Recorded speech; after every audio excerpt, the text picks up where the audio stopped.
Welcome to the Hangar Z podcast, brought to you by Vertical Helicasting in partnership with Vertical Valor Plus.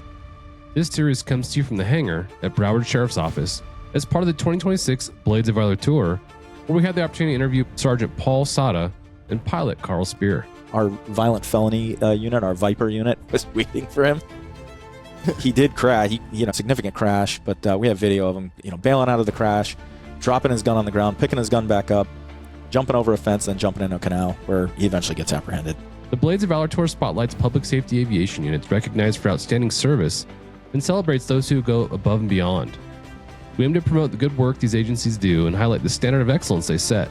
These teams serve as a benchmark for the public safety aviation community.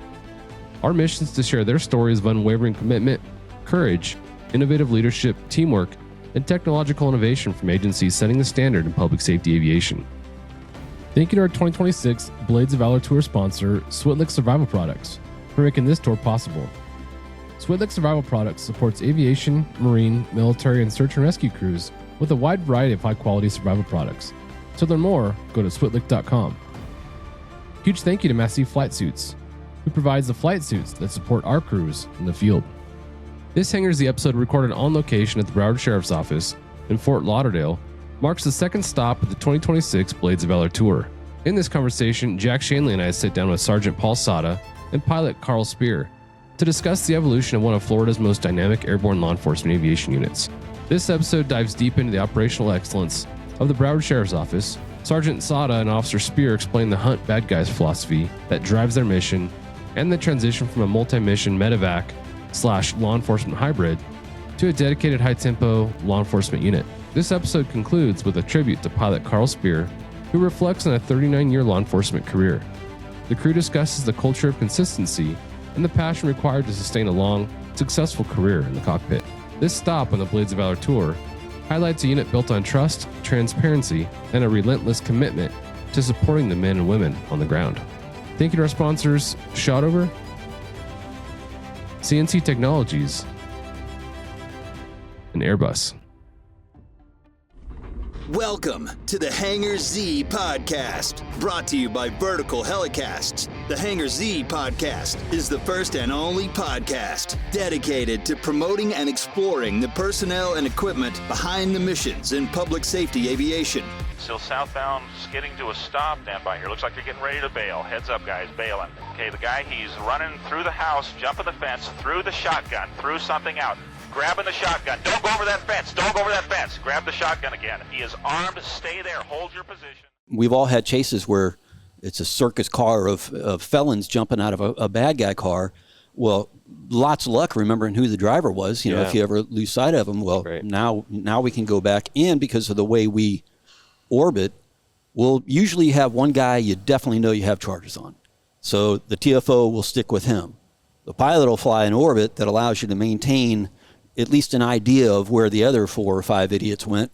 And when we get this guy wrapped up, TFO goes, works the next one, and the next one, the next one. And we've been able to apprehend, 6 guys out of one car using that kind of tactic. Yeah, it's insane. The technology is amazing. The technology has just made us invaluable. I was able to write an article just released a week or two ago and outlining Shotover's ARS, which we're talking about, and how when I first demoed that, I think it was like 2014, 2015, I remember the first flight that I demoed that on. And very similar to what you're talking about, we're able to track a bunch of people going different directions and got them all in custody or at least detained. And then I got to go fly with Riverside County Sheriffs last summer, and demo their new M2 camera system, the Shotover M2. Mm-hmm. Holy cow. So I feel like I witnessed the first revolution with the AR system. Now I'm witnessing the second revolution in our industry with that M2 camera system. I mean, in our line of work, the smallest details make the biggest difference, right? Being able to determine if the suspect's got a handgun in his hand or in his pocket, or is that a banana or a cell phone? Those little things make a huge difference in how you approach and respond to somebody, right? So really love your points that you're talking about. I remember suspect running from officers and throwing stuff, and I'm dropping markers as he's throwing stuff, and being able to bring that patrol crew back and like, it's right there. I know because I just dropped a marker there. Yeah. How valuable is that? Time saving. Huge. And it's come in handy for us a ton. I mean, we use it. It's, a lot of these things are they sound good, they're fancy, blah, blah, blah. You never use them. The things we're using every day, and it's just the mapping and camera system has just dragged us out of the Stone Ages. Yeah, absolutely. And I know you had Nick Romano on for the UAS. So yes. in kind of taking into that unit, once training up on these new drones, we don't have the overlay. That's not there yet. Yeah. So a spoiled TFO becomes a drone operator. And we were just recently talking about it, how, you're overhead, and we've really integrated into a lot of our SWAT missions, our drones, and they have to, they have an observer. So the observer is hopefully being able to kind of dual function and give you some map layouts for where you're headed and going. But you don't realize how spoiled you are until you take that away. That's and you're right. like, man, we knew where everything was at all the time. That's right. That's a good example. And you know what? That overlay is going to be there. Oh, I'm sure it's coming. It's coming. I'm sure it's coming. It might cost something, but it's coming. That's good. Good conversation. Well, and what a better way to justify your existence as a unit by being able to show these videos to your administrators, the people that actually have to sign the checks. Yeah. It's one thing to tell somebody how good you are, but them seeing it for themselves. And our sheriff now saw our videos and was blown. He didn't believe the numbers. But you're able to show them, and it's something they can brag about. And making your sheriff proud is a pretty good idea. Yeah, for sure. Had a unit tell me one time, this video I'm going to show you, this is our checkbook video. I'm like, what's that? And I won't get into detail, but it was an incredible video where a life was saved. Yeah. I mean, where a bad guy is about to do something very, very bad. He's digging the grave for the person he's about to kill. And they said, that's our checkbook video. We bring that in. We say, hey, we need a new gimbal, or we need a new this or that. And they go, I don't know if we have it in the budget. Hey, watch this. And they press play.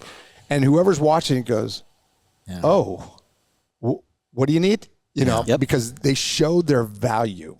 It shows it. And like San Diego guys used to kid us all the time and say, you tell a story and they go, is it on video? Then it didn't happen. If it's not on video, it didn't happen, that sort of thing.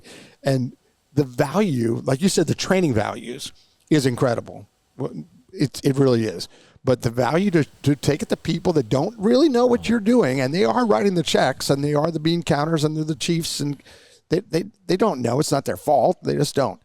That is really valuable. Well, it's neat that it came up. When budgetary talks get into that, and it gets brought into, explaining to people that don't understand, it's so important to put that risk mitigation factor on there, that if you want to really mitigate a lot of the risk involved, real-time intelligence is what's going to do it for you. Yeah. And the only way you're going to get that type of quality intel is from an aircraft and an air crew that's going to be able to put that. And that's been something that we've really tried to put in place to show, because it's like one of those things that you don't, until you need it, you don't realize. Yes. You can't really put a price tag, and of course there is, but you can't always put a price tag on the life-saving abilities of these things. There's other units in public safety. Fire rescue has hazmat trucks and different things in the law enforcement side that they're expensive, and they are. But the day you need that, you want to be able to count on it. And with something like this, especially in areas like this, it's so high volume that it's almost you almost can't see not having it. It really isn't. So the price tags are high, but not in comparison to what they're being utilized for. Right? Yeah, the alternative is, in today's world, is almost unacceptable. Well, right, and so when it comes to pursuits, that's a good way to get cops killed. Back in the day, you know, Rubbin's racing and all that kind of stuff, and it was fun, but it was one of the more dangerous things you're going to do as a cop. And we had to convince our street cops that, look, once we're overhead, there's no reason for you to kill yourself. You can slow down, relax. No reason to even consider blowing an intersection. I just need you to be close enough to where if this guy drives under something, okay, he doesn't have all day to, because bad guys develop tactics pretty quickly, so they will try to avoid. Kevin Means even talked about 20 years ago them hiding on the backside of your orbit and so on, and they'll do that. So you don't have to kill yourself in a car crash chasing a bad guy. Yep. But me telling you that and me showing you on video are vastly different things. So the recordings have really helped. I mean, all of our units that use that need aviation, they watch our videos. And it's it's helped them with their tactics. Yeah. And yeah, there's absolutely no reason to ball up a police car once we're overhead. Yeah. If there's no video, it's almost like a fisherman's story. You Right. can make up whatever you want, Right. but when there's a video, it's hard to twist that. Well, and that's just human nature. You know, I worked for a boss years ago when I was flying private helicopters, and I'm like, this helicopter's kind of got a hop to it. And I was telling him for like, I don't know, 3 weeks. And he had to get in and fly the thing. You know, I guess he didn't believe me when I was telling him. He got in it and he was like, oh my God, this thing's got a hop to it. Yeah. You know, so it's one thing to tell somebody, but for them to be able to experience it for themselves. Right. Well, that's also been tremendous in prosecution, because we've gone to trial now on a ton of things. Almost always very little has to be said once the video comes out. So we have a great relationship with the state attorney's office. They literally send all their requests directly to me, and I'll put them out to whatever air crew took care of that call. I've personally gone and testified in trials, and my testimonies are usually not too long. But watching a guy throw a gun or actually shoot somebody, or we've on-viewed quite a few things, an armed robbery, and you can't dispute it. I mean, the defendant's sitting right there watching himself on a big screen right in front of the jury, and we don't see his head go down. Yeah. Or we have some that the state attorneys will call us and they'll ask us some questions, and we'll just ask them, have you seen the video, when they start going into depositions with defense? And we're like, we'll call you back, and then they never call back. That's right. I think a couple of the San Diego guys have told me and us that jury trials went down dramatically once the word's out that there's video, and they learn it early. You know, the attorneys learn early that there's video, and there's a lot of plea bargains because they know that video is going to hang them. Well, It's just without the video, you know, I'm almost jealous of how naive the average non-cop is as to things that go on in the world. Right. And they would never believe some of the things you're writing in your report, that human beings will act so outlandishly. And they watch the video, especially the defendants watch the video, and they generally take a plea. I've never had to testify since we've been recording. That's so good. It's interesting. We talk about man hours saved a lot from the error when we're using our search tools to apprehend somebody in a more efficient, effective way. We don't talk a lot about how much time and money is saved in court costs, right? Overtime costs associated with this. That's an interesting conversation by itself. Jack, I'm just going to hijack this conversation for one more second. Sorry, I know we got a lot to get through. But we talk about the value of video evidence, video feeds when it comes to internal marketing. We talked about how you guys have built this program and you're getting approvals for really amazing equipment. Talk about how you guys have leveraged some of this technology, the camera feeds in particular, to help sell the product you guys are producing. Yeah, we in our one of our system, any of our significant events, the entire chain of command all the way to the sheriff gets those and knows what we're doing, and then generally if it's good, they were like, hey, I want to see that video, or I'd like to see that. But we've definitely kind of like you said, I didn't use the term, but we might be stealing it now, the checkbook videos. But I don't know, without sounding too proud, we have hours, hundreds if not thousands of hours of checkbook videos. Yes. By volume. Life-saving, things that we've been overhead for that have, and that's where you get the buy-in. Whether we're trying to get, chiefs or upper command of different departments or internally to understand the value of what we're doing and the risk mitigation, it is, you just have to let them see it. Yeah. And once they see that, they're like, oh man, I didn't know. And we've had an aviation unit here for some time, like Carl said. So you'll have, typically the upper admins are guys that have been around for a long time. Yeah. So when you tell them about what aviation does, they're like, I know what aviation does. And then I'm like, well, can I just show you something real quick? And then you show a couple of these videos, and every single one has had the same reaction. Every police chief that I've sat in front of to do this has gone, oh my gosh, I had no idea. Exactly. And we're like, and then once they're in that, and they're in that room and they're bought in, and whether it's lieutenants or whatever middle rank is seeing the buy-in, that gets us buy-in for performance on the ground. So it's not just also about funding; it's about getting the ground. And ultimately, we're the resource for them. We're the safety resource. So if they're bought into the program of what we're trying to do here, that makes a huge difference for the safety. Because otherwise they're just like, yeah, these guys are going to come around. Yep. That containment, those perimeters, that active search stuff to allow to get our canine and everyone else to get involved. If you don't have buy-in, we've seen it. We've had times where we've had groups where they kind of refuse to get us involved, and guys are getting away or getting out of the perimeter. It's just kind of a failed mission. So rather than just kind of be like, screw those guys, we try to meet with whoever we can over there that's willing to listen, show them gain the buy-in back again, and then you see the results. After every time we do some briefing or a training, outside, inside, that particular area starts to really hype up again, and we start doing it again. Attrition happens, and we go do it again. So it's a rolling circle of keeping those people up. That's good.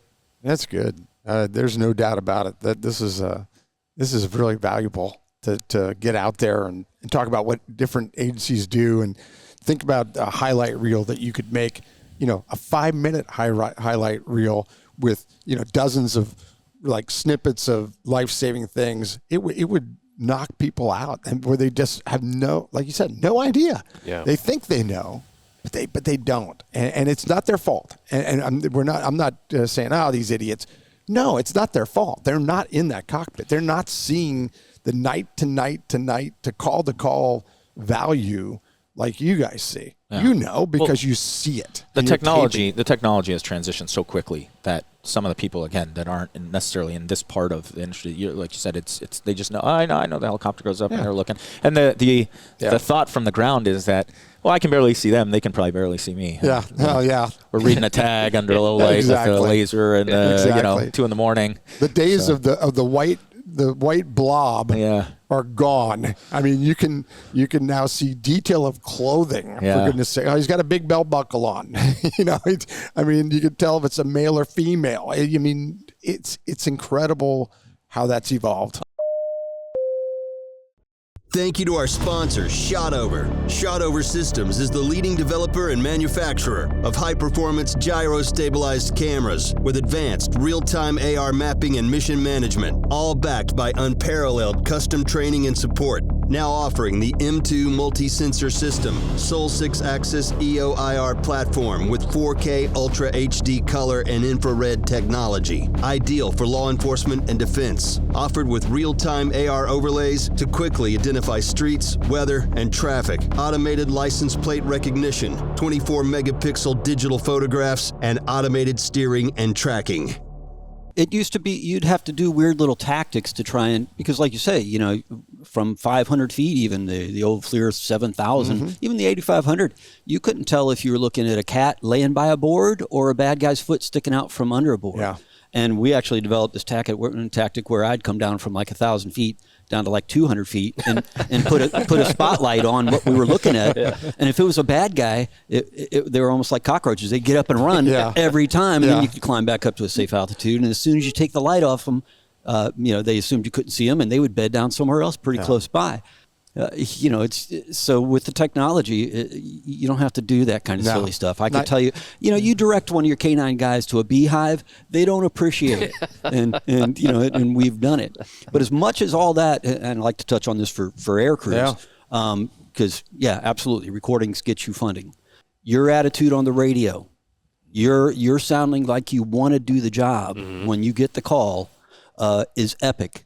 And all these bosses weren't originally bosses. We were all on the road at some time as a lowly road patrol guy, and you're going to be working for that guy at some point. And if you want these people to appreciate you, you have to act like you want to do the job and do the job.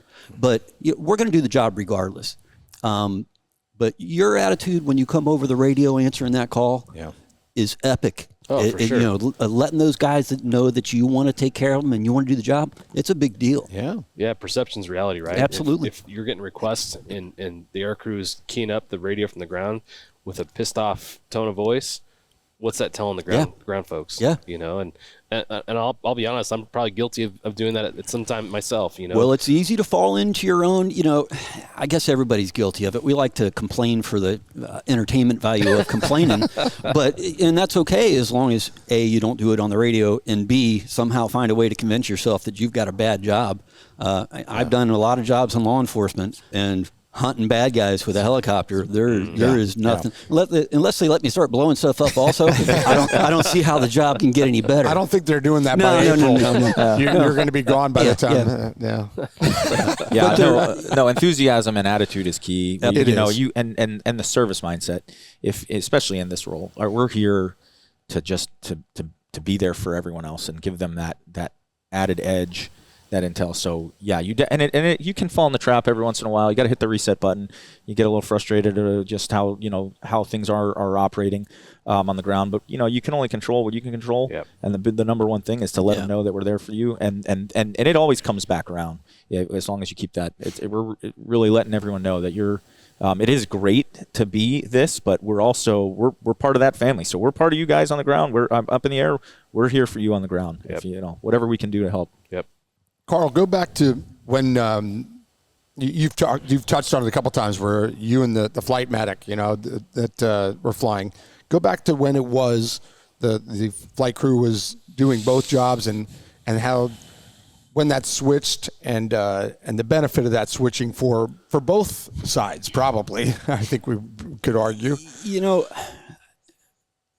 I don't want to talk down about anybody. We had a good bunch of medics. Yeah. And I mean, we had some guys that if you were laying on the side of the road, you'd hope those guys would show up. Heck yeah. And we did medevac, obviously, and on-scene trauma work. And there were times where we were the first anybody there, out in the Everglades. Yeah. So, I mean, I love the medevac mission. It was instant gratification. You knew right then you helped save somebody's life. It's a big deal. The problem with it is every aspect of the medevac mission was at the expense of the law enforcement mission. Yes. We couldn't fill the helicopter up with fuel because you didn't want to be too heavy to turn down a medevac. You couldn't fly below a certain level of fuel because you didn't want to have to turn down a medevac if a medevac came out. Alligator Alley's a long road. So if you got a medevac on Alligator Alley, well, that's, that could be 60, 70 miles away. So even if they don't know they have a patient, if they have a wreck on Alligator Alley and you're searching for a homicide suspect, in Fort Lauderdale, you have to clear that scene to be on the way because it's going to take you 15, 20 minutes to get there if they actually have somebody injured. So it's a bad setup. I pray everybody gets away from doing this medic law enforcement deal because it's terrible for the law enforcement deal. And we had some great guys. The other bad part of it for us, and I think most firemen are on a 24-hour shift. Well, I come in on the night shift. We used to work 8-hour shifts when I first came to the unit. So I come in at 10:30 at night with my quart of coffee, and I'm ready to go. I'm ready to go hunt some bad guys. They've been here since 8 o'clock in the morning. Yeah. Wow. So you were on. The two crew members were on different schedules. Completely different Interesting. Shifts. Completely different shifts. Wow. And because of the way their schedule rotated, you didn't necessarily work with the same couple of guys, for 2 nights in a row. Wow. So, that nonverbal communication you have as a crew, my partner, we talk very little in the cockpit. Because, I know what he needs. He knows what I'm going to do. Occasionally, he'll have me position a little for him. Automatically, on a bailout, for example, at night, when the bailout first occurs, I'm putting the night sun on the car so you can get a color image of what the guys look like. And, then it's all him. But that nonverbal communication of a guy you work with every night is a big deal. Yeah, I agree. And coming in and not working with the same person every night, even guys that were really good at it, and we had some good guys. Yeah, having somebody who's not on the same sheet of music with you is just going to tear down your mission. Mm-hmm. And it caused a lot of this because, like I said, I don't care who you are, you're not the same human being at 3 o'clock in the morning doing a tedious FLIR search as you were when you came at 8 o'clock the previous morning. Yeah, that's for sure. Yeah, and we beat them to death. Yeah. And one of the reasons we were able to sell the transition to just have the solo law enforcement mission was the safety as a whole from the pilot. I can tell you, coming in before we started the program, I would come fly with Carl as a kind of like a ride along in the EC-135. So there's 2 medics on board, and I'm there, and the heavy multitasking. Yeah. He's on the Becker, flying the aircraft. We're on pursuit on 95. changing channels, trying to keep the aircraft in the spot, changing airspaces, talking to the tower, talking to the, it was such a heavy load. So, fortunately the agency brought a consultant in and, gave a report and just showed how, they were doing it, but for how long. And we were fortunate too that at that time we had a lot of veteran experienced pilots. Over time, that transitions out. You're going to bring someone else that's not experienced with this and give them that workload. Yeah. Mm-hmm. It's inevitable that you're going to have an accident. You're going to have something go wrong. Yeah. And so that was another huge factor, was the safety part of it. Aside from the mission, which mission critical for the stuff on the ground, even in the air, it's not ideal if you can pull it off. It's not ideal. And what we talked about before we pressed record today was some of the numbers. I wrote them down so you don't have to go to your phone. But Paul shared these with me. In their first year, where it is now a fire side and a law enforcement side, and obviously you were on the law enforcement side, you guys, back in 2019. First, less than a year, 5,300 missions, 3,100 flight hours, 718 arrests, 541 vehicle recoveries. And John did the math because I don't do math. The cars here in South Florida, in case you've never been here, are not. There's not a lot of VW Bugs and Toyota Corollas. There's some very nice cars, but John did the calculations with an average cost of cars that they were recovering, $37.8 million worth of vehicles recovered, and this one was really amazing. 109 missing persons located, missing persons, people that want to be found. But that is just amazing stats for less than a year when you first started. And I'm sure that, we didn't talk about this, but I'm sure you would agree. At that point, you were kind of winging some of this. I mean, you were still learning, right? How you were going to really kick into gear and do it. And yet you still had these incredible numbers. That's amazing. There were some things, we kind of developed from experience, and we learned bad guy behavior from the repetition of us doing. So here's an example. Crime occurs. Bad guy runs. From the last fight he was seen, once you start setting up a perimeter, if you'll do your search, if you were to take a compass and draw a circle from the last spot that guy was seen, chances are he's within 6 to 10 structures of where he was last seen. That saves you a lot of time in searching if you'll just use that starting point. We were a little lucky because we were starting, but really the new element was the TFOs. Yeah. All the pilots at that time in the unit were veterans of doing this. Right. So they were able to help bring the TFOs up to speed, and along with our ability to, when we first got started, was to train. Before we went live with this, we kind of had both still going on at the same time. Mm-hmm. So we spent as much time as we could heavily training, getting the camera work down. And then as far as, the tactics part, the pilots would kind of relay over. If the TFO, was still kind of learning something, hey, you may want to look for this. And then we'd had some heavy debriefs after, especially the first several months. It was like, hey, we'd have great success that no one on the ground would know that it wasn't a flawless mission. But then we'd come back and critique, and they'd be like, this is what you want to look for. This may happen on the next one, and this. And that's truly, it was the seasoned pilots here that helped transition us into that, getting all the TFOs on board to do. And you were one of them. Well, I mean, trust me, like I said, it's from stealing whatever information we could from you and anybody else that's what it was there for. Thought was good at it. Yeah. Wow, that's great. Yeah, years ago we used to foot chases. We would light the bad guy. And Kevin might even said this. I'm not sure where we stole it from, but rest assured we stole it from somebody. Don't light up the bad guy as he's running. That's Kevin. Yeah, that's got to be Kevin, right? Yeah. So why show him the route? You were lighting this guy's way, and once we started trying that, it was hysterical fun because you'd see him on video looking over his shoulder, tripping over stuff. Yes. It was just great. So the only time we use the light, as far as that goes, is when we're going to color image of the guys coming out of the car. Other than that, it's we're really not using the light. It's a pointing tool mostly, but for searches, that's not what we're using the light for. Yeah, that was Kevin for sure because he called me a night sun monkey, and because we were on the night sun, and we did not turn it off. We chased them until they were exhausted, whereas Kevin was a different philosophy, and it made sense. It really did. Both of them work. But what you're talking about, it's absolutely true, especially if it's one thing if it's on a lit street. But on a hillside or in a big open field, you turn that light out, they're tripping within 10 yards, and they're going to be down, and you're going to be standing, you're going to be sitting there in a cockpit laughing. Whereas I'm lighting it for them, they go, oh, there's a log there. I better jump over that log, So it was very and then with interesting. this generation of cameras, we'll have the spotlight down, but just not on them. Yes. And they love to bed down in a very obvious place, thinking that we can't see them because the spotlight's, a couple hundred feet away. They think it's that's great IR video. Yeah. When they bed down somewhere and they think they're hidden, but they're just out in place. Yeah. Oh, that's great. Yeah, mostly we use the light for a pointing tool for our guys on the road. Sure. Hey, who's this unit here that I'm lighting up?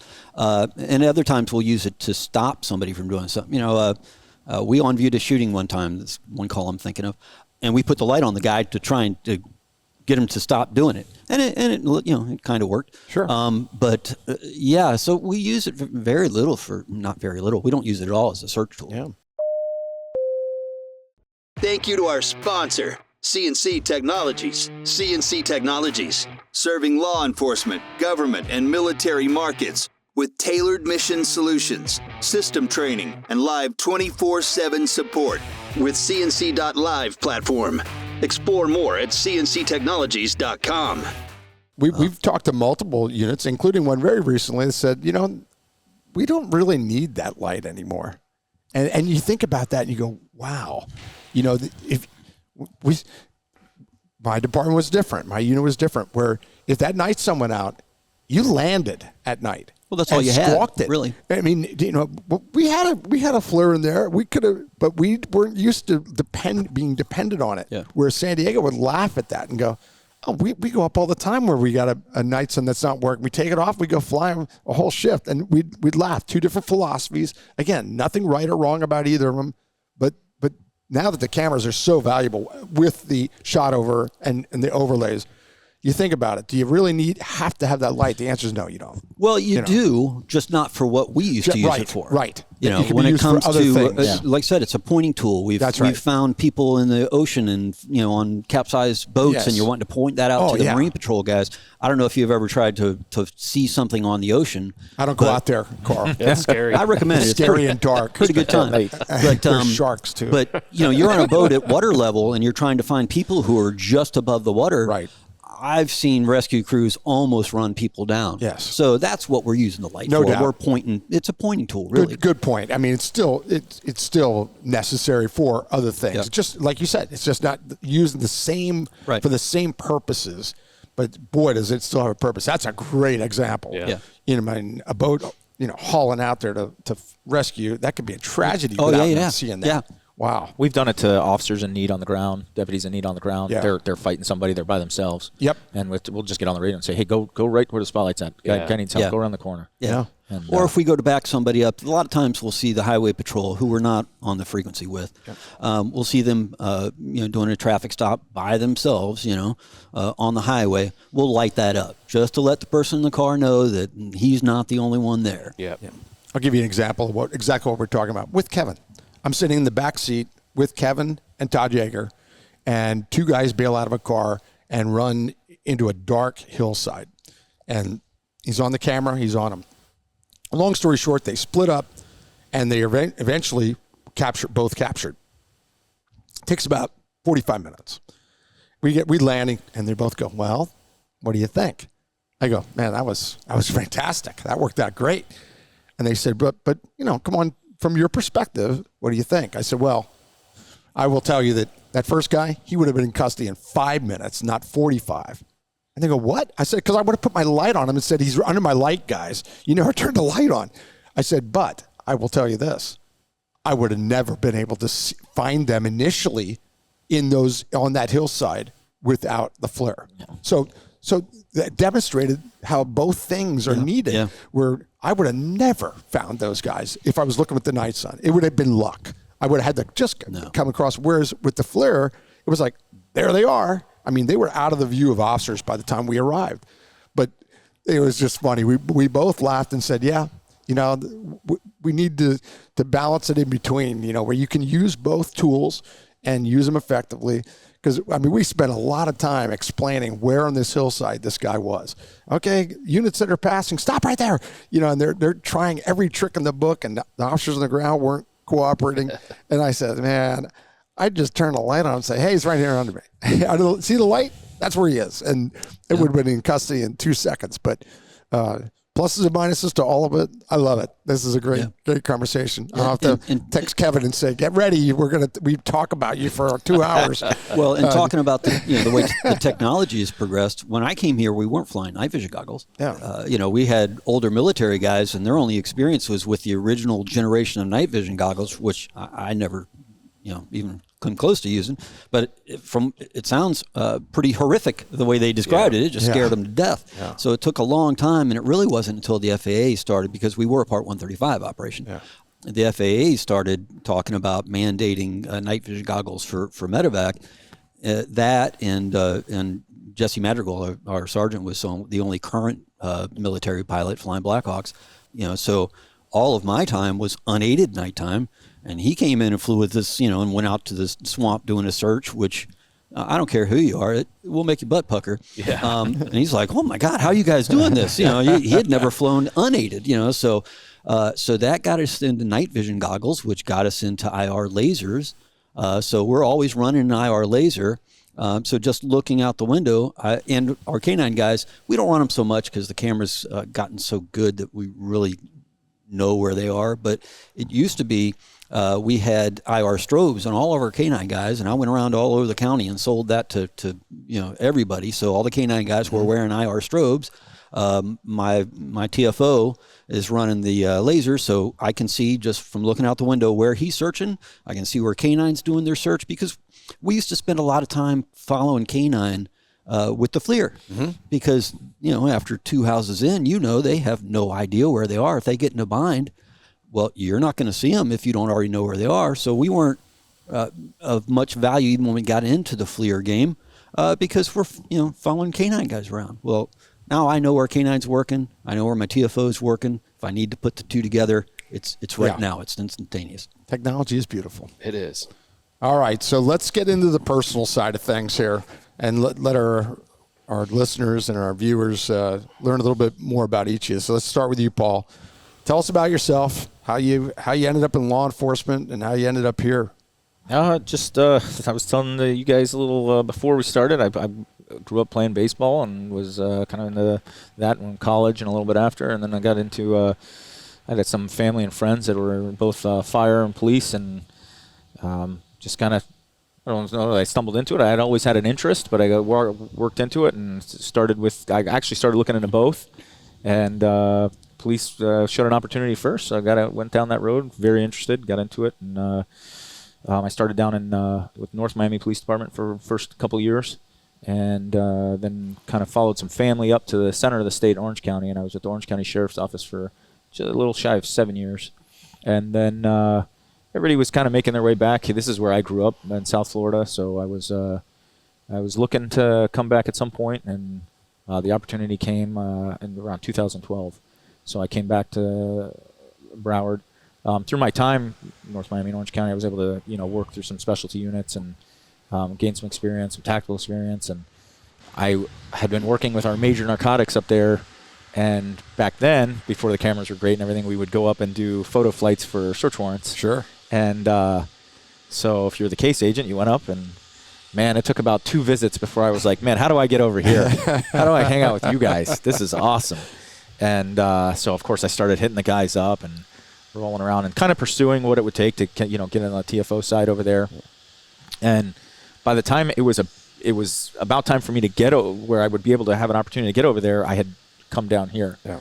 And I was fortunate. I got it here. Was able to do some other special units. Had the background, so I was able to get in our training division, and I've been an instructor and did some other things outside of here. But one of the early on in-service trainings, oddly enough, was one of our driving trainings, and I'm sitting behind this SUV with a helicopter insignia on the trailer hitch. So I'm like, man, I got to talk to this guy because I got a feeling he's, and it's Carl. So I'm like, hey, man, are you in their aviation unit? Yeah. So can I come by and check it out? Absolutely. So I came over and, bent his ear a bunch, and, are you aware that they have, law enforcement TFOs? He goes, am I aware? I've been trying to get that here for years, And I'm like, oh, man, wouldn't that be awesome? So we talked about it, and every time I would get a chance, every so often I'd try and come by and fly and talk with him. And then at the time there was a sergeant here, and we talked to them, and they talk about it. We'll try it. And there was a couple of like good, real good attempts to make it happen. They held interviews. We were getting so close to, and somehow either the position wouldn't get funded or, whatever would go along with that. Until one day, they did the consultant report, realized it came through, and they started scouting for people. And as they did, people over here started like, hey, are you interested in coming over? I was like, absolutely. As a matter of fact, cannot wait. Yeah. And so that's once that happened, wow. Got over here, and I was fortunate to be one of the original, to come in for that group. And we really built a team here with the seasoned pilots and worked towards all of these goals. We had a lieutenant at the time that told us, well, I want you to be the best in the state. I want you to be the best I want you to be the best in the country, best all around. So drive towards that. And we did as a group, and did that for roughly about 6 years, and then I got promoted. I took the promotion test, which was why'd you do that? Yeah, I know. I ask the question all the time. In the middle of it, I do. Trust me, there's days I look back at my old desk and I'm like, man. No, he took one for the team. It's working out well. Yeah, it is. So I went back to the road for a couple of years and also learned some valuable lessons. And it was great to integrate back in and kind of see how things are functioning real time down there from a supervisor's perspective. Yeah. And then fortunately I was able to get back here last April, and there's a lot going on, but it was really cool to be able to come back, and that's kind of been that was kind of like my dream, man. If I could get back here, that would be awesome. So we just talked to Matt Zadunich from San Diego, who left and then came back, promoted, and he talked about the value of being out there. Talk about that time that you leave this job that you really love. You want to come back, but now you're out on the road again as a supervisor. Talk about how that benefits you even right now. I did the typical. I got sent to the junior midnight group, so I got I got exposure to a lot of the young guys, which is great because I got fortunate. I had really a lot of great young deputies that I got to work with, and under a command that was really phenomenal. But it was when you do this, you're still kind of isolated from the daily things and daily operations, administrative duties, the stuff that's going on. But it was really, to me, an opportunity to be among them, to kind of share the background and years of knowledge that was gained through all the different units, but especially this one. You gained so much with that overhead perspective. So immediately roll calls were, about perimeters and showing videos, and then getting these guys bought into things that they may not have even known when they got in this career. And then I went to a busy area, so we were in the thick of it. So I was able to call my buddies a lot. Hey, I got this going on, and we're coming over and we're catching bad guys. And I'm getting to show young guys how to do it right, catching guys, not getting them excited about being on a perimeter point, which isn't always easy with young guys. They want to be the guys putting the hands on, but getting them excited when you do it a bunch of times, we're catching guys. That was great. That was a real. That was fun. And then where I worked, we were integrated with different districts and other municipalities that were next to us. So that just translated further out. And then, now all of a sudden, now you got guys that are interested maybe coming and pursuing this as a career. So now they're asking, what do we need to do? And, even from back when talking to Carl, when I was started, it's really learn this job really well on the ground. Learn how to be a really good street cop. Learn tactics. Get yourselves in, whether it's a canine or a crime suppression teams, get yourself somewhere where you're going to learn all the aspects, so that when you're here, you're able to be a service to all of them. Yeah. Where was your SWAT time at? Was it in various agencies, one particular agency?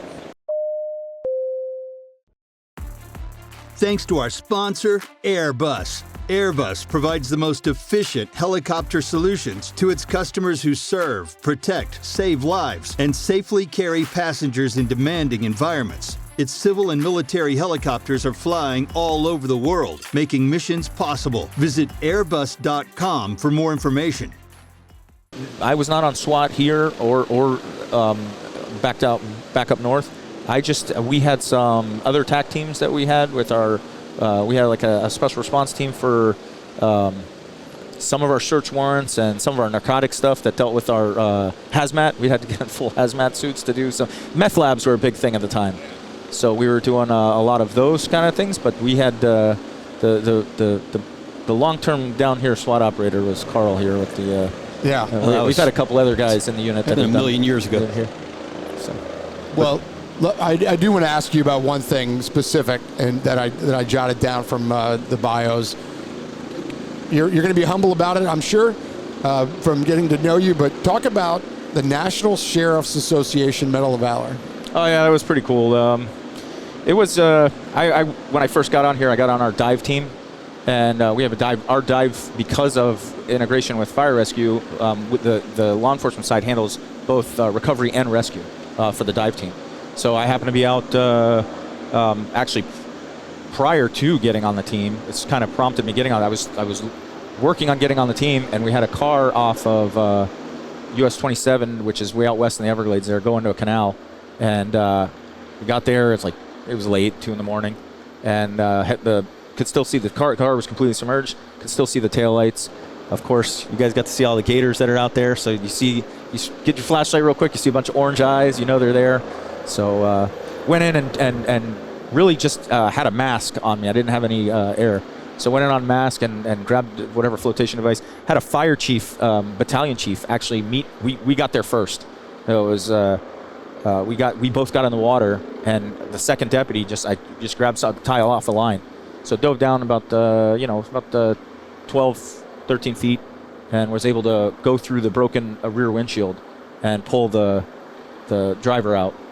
And had a bunch of stuff in the car, of course, like garbage bags and clothes and everything. Was able to get him out, and they were able to resuscitate him and get him back into the good medical aid and get him out. Oh, so man. It was a middle of the night swim. Unbelievable. Yeah, he's all right. He is. Just the alligator part's making me nervous. So anytime I tell this story or go back and do it, I grew up out there, and so it was kind of. It wasn't as big a deal as I'm sure it is. Stop. But I grew up going out there, so swimming in that canal and getting that was not. As a kid we did tire swings out there, and it wasn't. That's really cool, and I'm sure I get it. As a kid, you're out there, but still, you take the alligator part away, of the possibility of alligators away from that. That's still very heroic and amazing. That's not just under the water. That's diving down and doing something. Amazing. Well done. Thank you. Well done. We got a ship cranked up that everybody, but that's part of this, which is really hopefully cool. They'll fly it eventually. Yeah. Come on, guys. Launch. But Carl, your turn. You've had a couple lives in law enforcement, a prior and then now. There's lots to talk about. Tell us about this journey. What a great ride. I joke all the time. A lot of people smarter and tougher than me didn't make it this far, but it's not a joke. Where did I start? What are we? Yeah. You grew up in Florida? So I grew up, locally. Okay. I'm from here. I grew up, basically 7 miles from right here. My dad was a farmer, so I think that got me an early start on learning how to operate equipment and even learn welding before I was 12 years old. But I always wanted to fly. My dad was a pilot before I was born and had his license taken away from him from before I was born. Apparently chasing people out of a farm field with an airplane is frowned upon. Fun. But for whatever reason, I always wanted to fly. So I grew up right down the street from Pompano Air Park. I got a job at a pet shop, I think when I was about 14 years old. I'd literally ride my skateboard to work and ride my skateboard over the air park and take my first flying lessons when I was about 14 or 15 years old. Cool. I learned auto body. I was pretty sure I wasn't going to college. Nobody hated school more than I did. So I had taken auto body courses when I was in high school. Oh. And I thought that was kind of going to be my career, but I didn't really want it. And to be honest, all that sanding and dust and stuff made it where I couldn't breathe, so I didn't like that part. And I was dating this girl. This is a stupid story, but it's the fact. I was dating this girl whose brother was a cop locally, or brother-in-law, and it was cold. We were going to go for a walk. So he let me borrow his cop windbreaker. And I'm walking with her, and she goes, "Well, you should be a cop. You kind of look cute in that." And honestly, that's what made me start thinking about it. And I applied with Pompano PD to be a reserve because I was just an average stupid kid from Pompano High. I wasn't, anything special by any stretch of the imagination. So Pompano had a reserve program. So on my 18th birthday, I went and applied to be a reserve cop with Pompano. Got to be 19, so I went back on my 19th birthday to be a reserve cop with Pompano. For some silly reason, they actually let me do it. Yep. And 2 years later, I was at 21. I was hired full time, and went from there. And I love being a street cop. Yeah. I worked the road for 17 years before I got into this unit. Wow.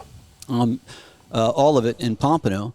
So yeah, that's all I wanted to do was police stuff, chase bad guys, hunt bad guys, and it was a great time to be a cop because there didn't seem to be a whole lot of politics back then. You just go out and get bad guys. Yeah. And it was a small enough, it was a small enough agency where the bosses knew you, and if they liked the way you worked, they treated you pretty good, and it was a good time.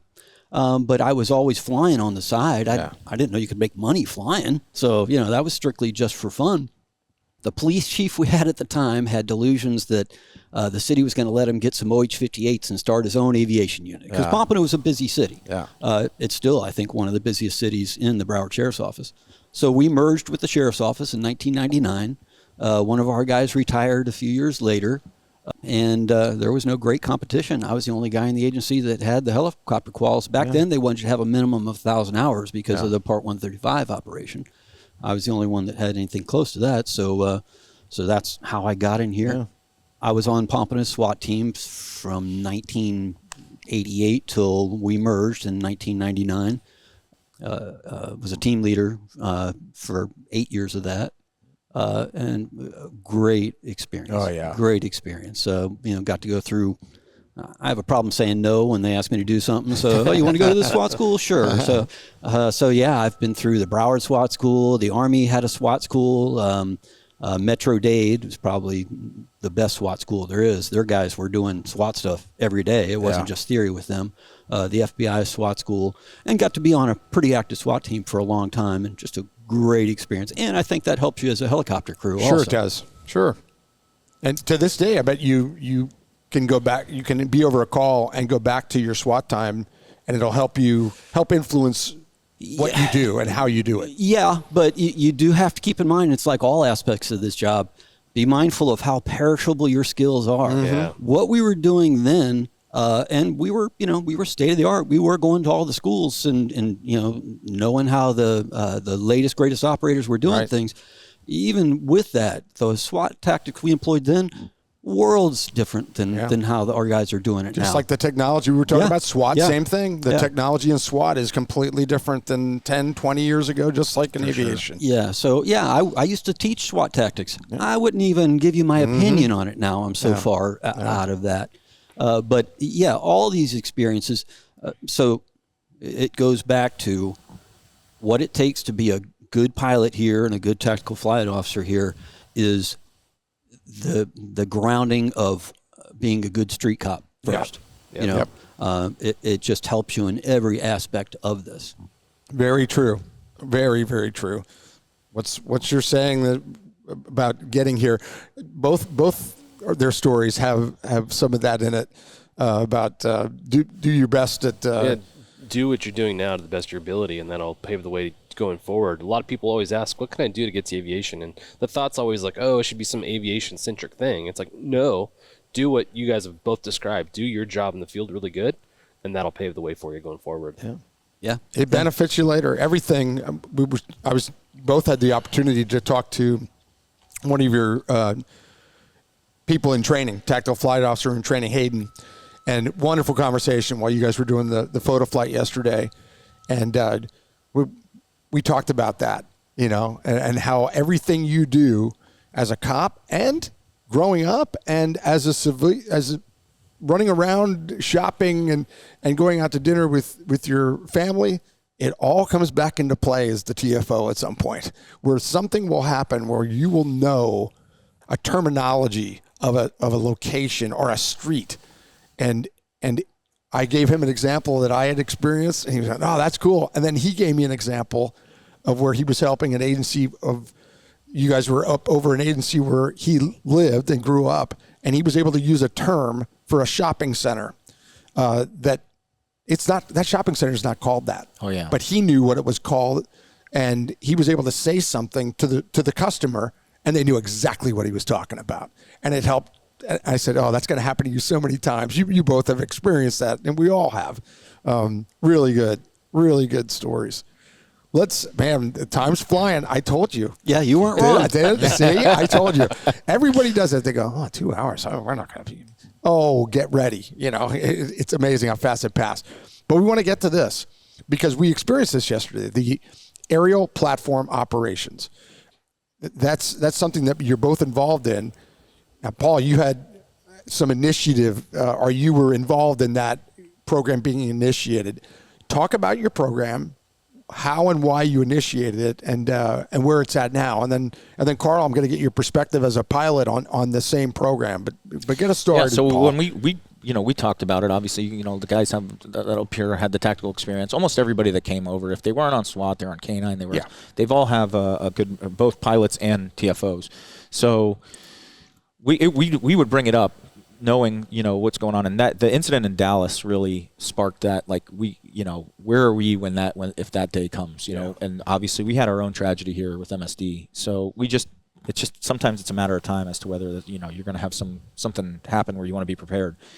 So when you bring something like that up, it's not always like oh yeah, let's do it. They're like, wait, you want to do what? Hold on a second here. You want to shoot out of the aircraft? But we fortunately. After it was tabled a couple of times, the other side of the house, being with SWAT and the command from SWAT, they were like, "Hey, why are our snipers not able to? This is something that we've talked about doing before, or maybe in the past tried it. Let's come up with a program." So that kind of got buy-in from all the commands to, okay, we'll agree on this. We got with Mark laying out TACFlow. And his group, and set up a school where it got everybody together, and that was an awesome. He put something awesome together to really make it digestible for everybody and put everybody in the same. And then obviously the likelihood of a TFO having to jump into that role would be just for we would love to say that we have all the time in the world, but sometimes those things are unfolding so fast. Yeah, very dynamic. So it was understood. Well, we're going to have for pre-planned, and maybe if we can afford to get one of our snipers on one of these active things, great. But we'll also have our TFOs trained up and ready to do it as well. So we worked through that, put all the TFOs, and then it's just like everything else that we do in the in the aircraft. It's a true team sport, because you're only as good as the pilot putting you in the right positions. So the pilots all went through it as well. And again, super helpful. Guys that have shot a rifle and under a tactical situation, being behind the stick is definitely helpful. Yep. They know what you're trying to do and look for. So it was putting it together and getting it operational was been something that I'm very proud of for our, as our team. And we really try to hold a high standard for it, because should we need to implement that one day, that's not one of those ones where you're like, hold on a second, we'll get to it. It's that you got to be ready to go. So we really try to hold a high standard through it and continue to build on it, as you guys kind of saw as what our regular training day looks like with it. But we're definitely trying to up the equipment and up our capabilities so we can do it around the clock. And to me, like I said, that's just one. The Dallas is just one example. You got 5 officers going down. Anybody that approaches that assailant is going down. Yeah. So the only way, fortunately, unfortunately, he barricaded before that action, because we talked to some of the guys. Texas, I think Texas DPS started to deploy, getting ready for that, to try and address that situation. But that just shows how quickly it can, unfold and be done. So you want to be prepared for it. So we're proud and love to try to keep building on it. It's always something to keep show, and you don't want to be called upon that day and not be prepared for something like that.